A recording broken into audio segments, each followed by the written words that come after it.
What's good, YouTube? What's good, everybody? It's of course Faith and Prophecy, and the basketball season is around the corner. It's literally tomorrow.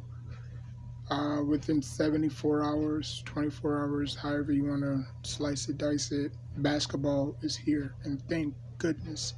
The NFL has been trash, you know. Um, but obviously, this is not about the NFL. Um, I'm just so excited that my Knicks are back in action.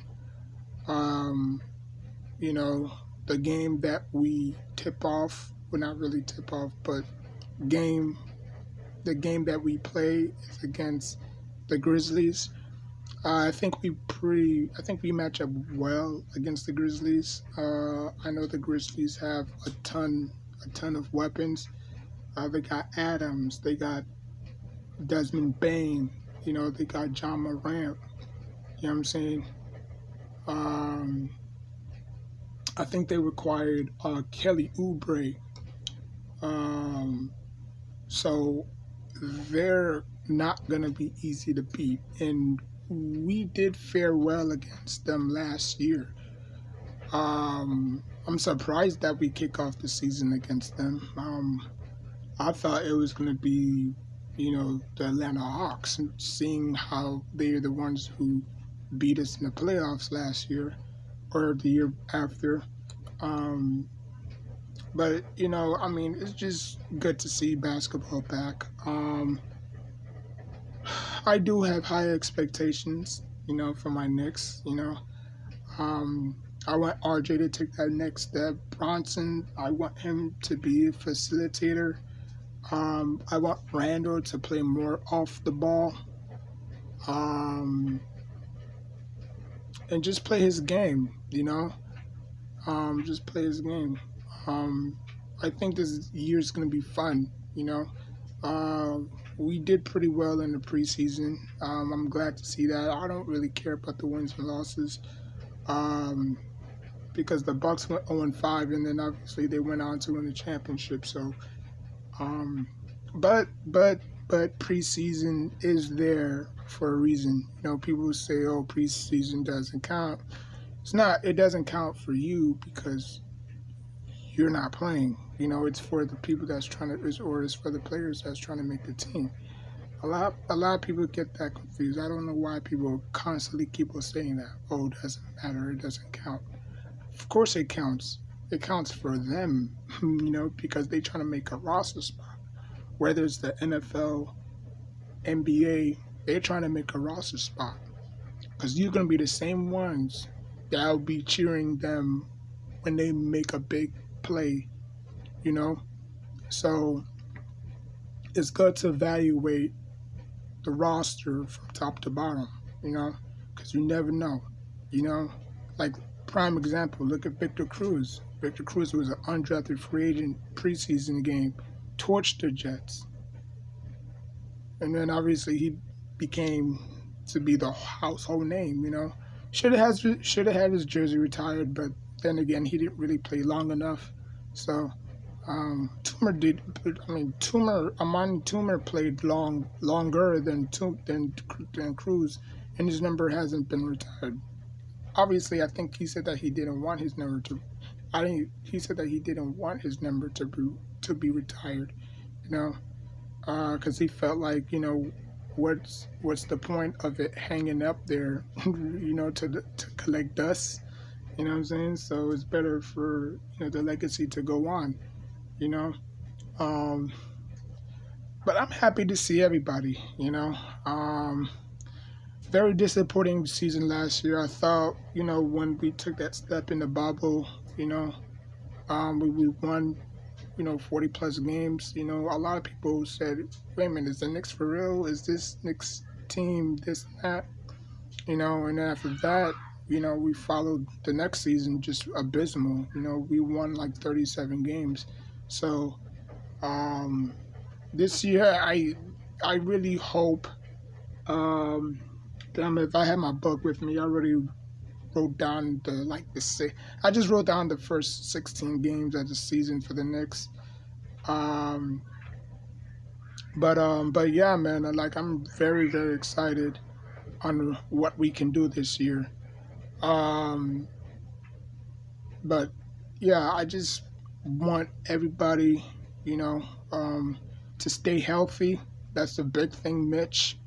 Obviously, with his injuries history, um, like I want Audrey to make the All NBA team. First All NBA.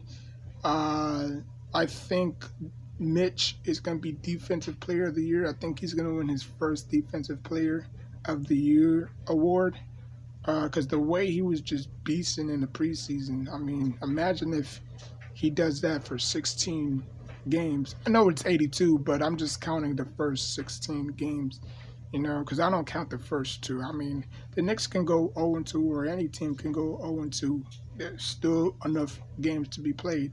But a lot of people are going to overreact, like always. Like if the Lakers start 0-2, oh, hit the panic button, oh, this and that, like it's 82 games left. You know what I'm saying?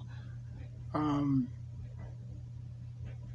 so just pump the brakes. But anyways, man, I just wish everybody a happy and healthy season. I wish all 30 teams the best of luck. And let the fireworks begin. Uh, so, yeah. And on top of that, I do have the Lakers beating the Golden State Warriors. I think with this whole Draymond Green and Poole situation, I think they still haven't really got over it. You know what I'm saying? And I think the Lakers are going to take advantage of that. You know what I'm saying? Because they're not going to be there. They're just going to be caught up in the moment, getting their rings and stuff. So you know how it goes. Um, and then the second doubleheader is, I think, the Philadelphia versus Celtics. I'm taking the Celtics in that game. Again, the situation with Aduku, the head coach, they cut Grant Williams, I think his name is, and he did pretty well for them last year in the NBA Finals, so they cut him. So some teams are going to pick him up. Any team might, whether it's Miami, probably the Nets, the Knicks, if they're interested, somebody's going to pick him up. So those are my only two wins. I mean, actually not wins, but those are only my two predictions. The Lakers and Philly are both going to win their home openers, or they're going to tip off the season with the win. Because distraction always leads to failure. My grandpa always installed that in me. You know what I'm saying? Distractions leads to failure. If you're a distracted team, you're not going to be focused at all. Like, yeah, everything is all kumbaya, yay, and stuff like that, but when you're trying to get into the rhythm, it's not going to be there. You know what I'm saying? So, but anyways, man, but like I said, man, I'm just so happy that the NBA is back.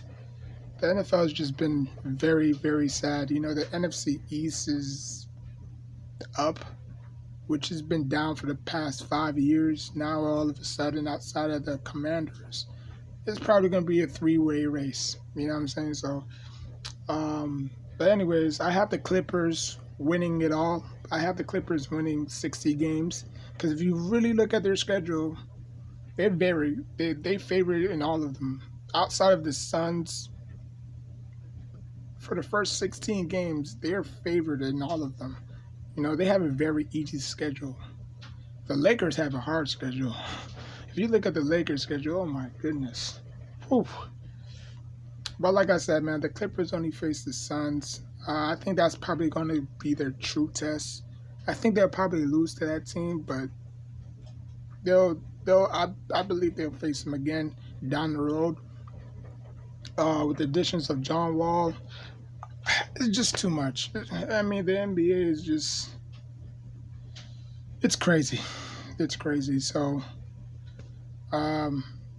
like, comment, subscribe, And till next time, take care of yourself and each other.